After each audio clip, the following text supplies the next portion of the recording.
Welcome back to my channel.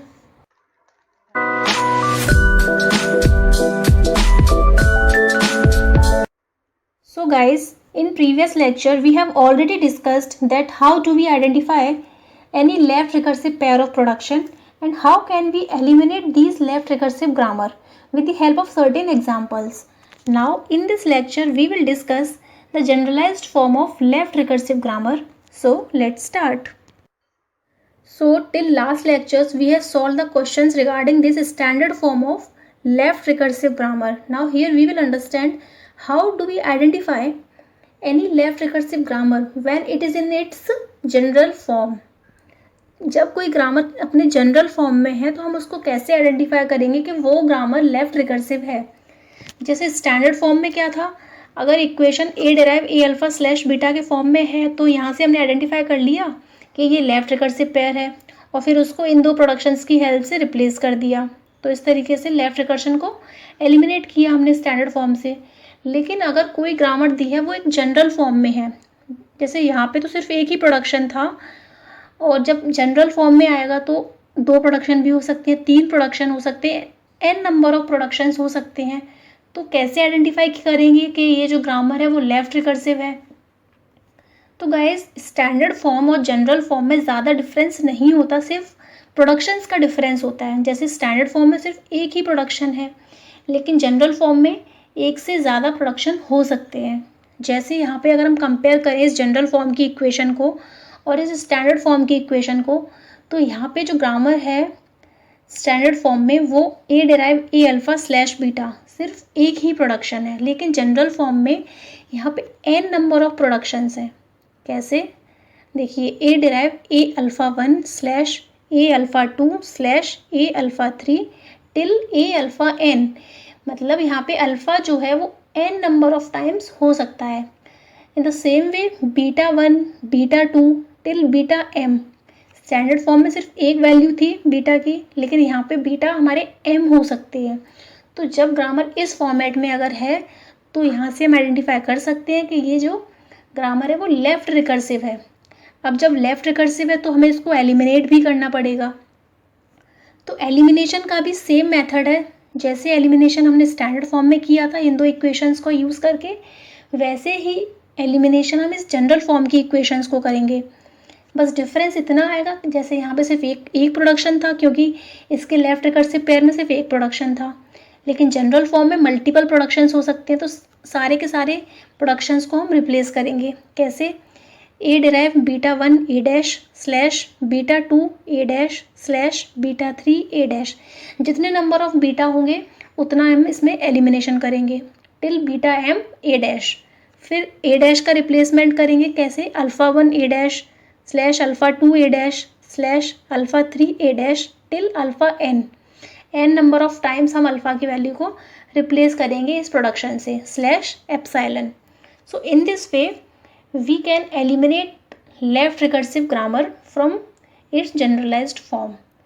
तो इस topic के रिगार्डिंग हम कुछ क्वेश्चंस को सॉल्व करेंगे जिससे हमारा ये टॉपिक ईजिली क्लियर होगा। Let us consider this grammar and we have to find out whether the given production is in left recursion or not. If it is left recursive pair, then we have to eliminate this production with the help of these two equations. तो सबसे पहले left recursive pair को find करने के लिए हम क्या करेंगे, जो हमारा प्रोडक्शन है उस प्रोडक्शन को हम ये देखेंगे कि वो प्रोडक्शन हमारे इस जनरल फॉर्म के फॉर्मेट में है या नहीं। तो अगर कोई भी प्रोडक्शन इस जनरल फॉर्मेट में होगा तो उसको हम इन दोनों प्रोडक्शन से रिप्लेस करेंगे। तो अगर हम डायरेक्ट देखें अपने प्रोडक्शंस को तो डायरेक्ट हमें कोई भी ऐसा पेयर नहीं मिल रहा है जो इस फॉर्मेट में है। तो जब डायरेक्ट कोई पेयर नहीं मिलता है तो हम एक प्रोडक्शन की वैल्यू को दूसरे प्रोडक्शन में पुट करके अपनी जो ग्रामर है उसका लेफ्ट रिकर्सिव पेयर को फाइंड कर सकते हैं इजीली। तो यहाँ पे हम क्या करेंगे, सबसे पहले एक ए प्रोडक्शन की जो वैल्यू है उस ए की वैल्यू को प्रोडक्शन एस में पुट करेंगे। अगर हम कंसिडर करें this is equation number 1, this is equation number 2, then we have to put the value of a in production first, that is s derive a small a slash b.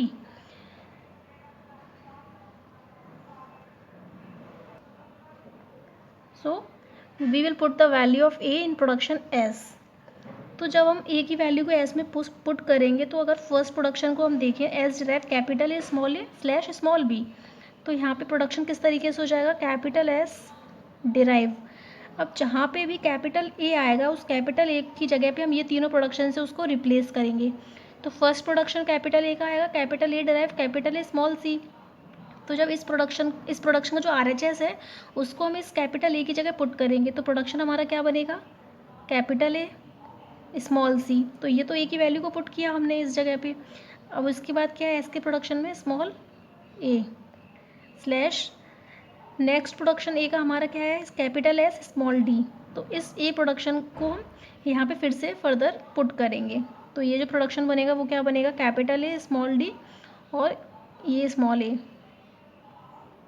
Slash third production हमारा ए का क्या है, ए derive epsilon. तो जब ए की जगह पे हम इस एप्साइलन को पुट करेंगे तो एप्साइलन इंटू ए ही रहेगा। तो यहाँ पे जो प्रोडक्शन होगा ए स्लैश नेक्स्ट प्रोडक्शन एस का हमारा क्या है, एस डिराइव बी। तो ये जो प्रोडक्शन हमारा आया है वो एक इक्वेशन को दूसरी इक्वेशन में पुट करने के बाद हमें ये ऑब्टेन हुआ है। तो अगर हम इसको इनडायरेक्टली देखें, क्या ये प्रोडक्शन हमारे इस फॉर्मेट में है, एस डिराइव, एस मीन्स ए डिराइव ए अल्फ़ा 1। तो यहाँ पे कहीं हमें ए मिल रहा है, अगर एस है दैट मीन्स वो ए है, एस यस यहाँ पे हमें मिल रहा है। अगर इसको हम और थोड़ा सा रीअरेंज करके लिखें तो इसको हम इस तरीके से भी लिख सकते हैं, S derive capital S small D small A capital A small C small A small B. अब यहाँ पे हम क्या करेंगे, ये जो हमारी इक्वेशन है, ये जो प्रोडक्शन, इसको हम थर्ड नंबर देते हैं। तो थर्ड प्रोडक्शन को हम इस फॉर्मेट से कंपेयर करेंगे। तो यहाँ पे जो एस है वो हो जाएगा कैपिटल ए, फिर फर्दर एस दैट मीन्स ये कैपिटल ए हो गया, और ये स्मॉल डी और जो स्मॉल ए है वो हो जाएगा यहाँ पे क्या, अल्फ़ा 1। अब कहीं और पूरे प्रोडक्शन में ए मिल रहा है हमें, ए मीन्स एस, कहीं पे भी एस नहीं है, दैट मीन्स अल्फ़ा का सिर्फ एक ही प्रोडक्शन है। अब बीटा का प्रोडक्शन हम चेक करते हैं। तो ये जो पूरा प्रोडक्शन है वो क्या हो जाएगा, बीटा 1, ये हो जाएगा बीटा 2 और स्मॉल बी हमारा हो जाएगा बीटा 3। तो इस तरीके से ये जो इक्वेशन 3 है ये ग्रामर हमारी इस जनरल फॉर्म में है। दैट मीन्स ये जो पेयर है वो कैसा है, लेफ़्ट रिकर्सिव पेयर है। तो जब लेफ़्ट रिकर्सिव पेयर है तो इसको हम फिर रिप्लेस भी करना पड़ेगा। तो इसका जो रिप्लेसमेंट करेंगे वो हम कैसे करेंगे, अपनी इन दोनों इक्वेशंस को यूज़ करके। इक्वेशन ये वाली फर्स्ट ए और सेकंड ए डैश वाली। तो जब रिप्लेस करेंगे तो रिप्लेस करने के बाद हमें क्या प्रोडक्शन मिलेगा, चलिए वो देखते हैं। सो गाइस, इसको जब आप रिप्लेस करेंगे तो इसका फर्स्ट प्रोडक्शन होगा capital A derive beta 1 A dash beta 2 A dash. तो यहाँ पे इसको हम लिखेंगे तो कैसे लिखेंगे, तो बीटा 1 क्या है यहाँ पे, कैपिटल ए स्मॉल सी और स्मॉल ए। तो इसकी वैल्यू क्या हो जाएगी, capital A small C small A और ए डैश। तो ए डैश यहाँ पे क्या है, S dash slash beta 2। Beta 2 क्या है यहाँ पे, small A then A dash that means S dash slash small B beta 3 हो जाएगा, और यहाँ पे क्या हो जाएगा फिर से एस डैश। नेक्स्ट प्रोडक्शन जो हम करेंगे वो क्या है हमारा, एस डैश का रिप्लेसमेंट। तो एस डैश की जगह पे यहाँ पे क्या होगा, एस डैश डिराइव अल्फ़ा 1। तो अल्फ़ा 1 क्या है यहाँ पे, small D small A then A dash यानी कि एस डैश स्लैश अल्फ़ा 2। तो अल्फ़ा 2 की वैल्यू यहाँ पे है नहीं, अल्फ़ा का सिर्फ एक ही प्रोडक्शन था, और एट लास्ट हमें क्या मिलेगा, ये एप्साइलन। तो यहाँ पे क्या आ जाएगा, epsilon. So in this way we have obtained 2 productions that are free from left recursion. So guys, अगर इस क्वेश्चन को हम ये तो अभी अपने फर्स्ट मेथड से सॉल्व किया है और लेफ्ट रिकर्सिव पेयर को फाइंड करके उसको एलिमिनेट किया है। अब इस क्वेश्चन को हम सेकंड मेथड से भी फाइंड कर सकते हैं। तो चलिए देखते हैं कैसे हम इसको सेकंड मेथड से सॉल्व करेंगे। So now we will solve the same question with another method. So let's see how we solve it. तो फर्स्ट जो मेथड था उसमें हमने क्या किया था, इस ए की वैल्यू को एस में पुट किया था, यानी कि जो सेकंड इक्वेशन है, सेकंड ग्रामर है, उसको हमने फर्स्ट ग्रामर में पुट किया था। लेकिन अब सेकंड मेथड में हम क्या करेंगे, एस की जो वैल्यू है, एस प्रोडक्शन जो है उसको हम इसमें पुट करेंगे, एस को ए में पुट करेंगे। So put value of S in A. जब एस को ए में पुट करेंगे और उसको हम लेफ्ट रिकर्सिव पेयर बनाएंगे जिससे हम इसको इस जनरल फॉर्म से कंपेयर कर सकें। तो जब पुट करेंगे तो इक्वेशन हमारी क्या बनेगी, कैपिटल ए डिराइव। अब जहाँ पे भी एस आएगा उस एस की जगह पे हम इस फर्स्ट प्रोडक्शन को पुट करेंगे। तो पहला प्रोडक्शन है capital A derive, capital A small C slash capital S small D.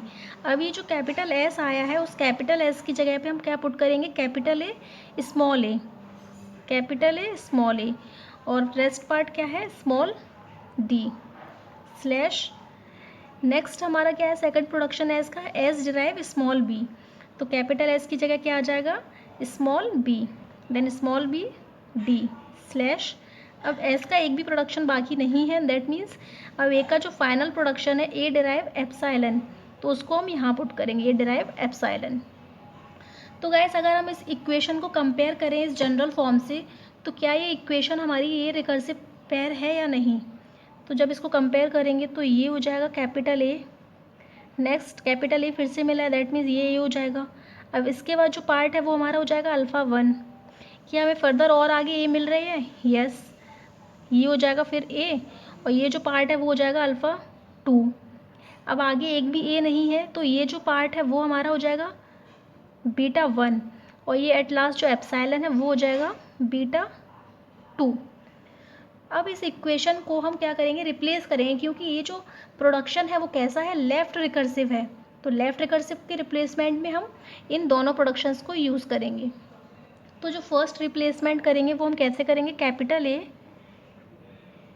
Derive beta 1, beta 1 यहाँ पे क्या है, capital sorry small B small D. तो ये इक्वेशन क्या होगी हमारी, small B small D, then A dash यहाँ पे हो जाएगा स्लैश बीटा 2, बीटा 2 यहाँ पे प्रेजेंट है, यस, क्या है यहाँ पे वो एप्साइलन डॉट ए डैश यहाँ पे क्या है, ए डैश ही है, स्लैश बीटा 3। यहाँ पे अब फर्दर बीटाज नहीं है, दैट मीन्स ये जो प्रोडक्शन होगा वो इतना ही रहेगा। अब नेक्स्ट हम जो रिप्लेसमेंट करेंगे वो करेंगे हम ए डैश का। तो जब ए डैश का रिप्लेसमेंट करेंगे तो ए डैश डिराइव अल्फ़ा 1, अल्फ़ा 1 यहाँ पे क्या है, स्मॉल सी, तो यहाँ पे क्या आ जाएगा, स्मॉल सी ए डैश यहाँ पे ए डैश हो जाएगा स्लैश अल्फ़ा 2 इज़ प्रेजेंट और not, yes it is small A small D और ए डैश स्लैश अल्फ़ा 3 यहाँ पे है, एट लास्ट ये क्या हो जाएगा जाके यहाँ पे ये एप्साइलन एज इट इज़ आ जाएगा यहाँ पे। तो इस तरीके से हमने क्या किया, इस लेफ़्ट रिकर्सिव पेयर को एक दूसरे मेथड की हेल्प से भी इसको सॉल्व किया, और ये जो दो प्रोडक्शंस है वो कैसे हैं, free from left recursion. So guys हमने दो मेथड से अपने इस लेफ़्ट रिकर्सिव पेयर को एलिमिनेट किया when it is in its general form. So guys I hope आपको ये वीडियो पसंद आया होगा। If you like this video please hit the like button, comment below, and if you are new at my channel so please subscribe my channel. See you soon guys. Thank you.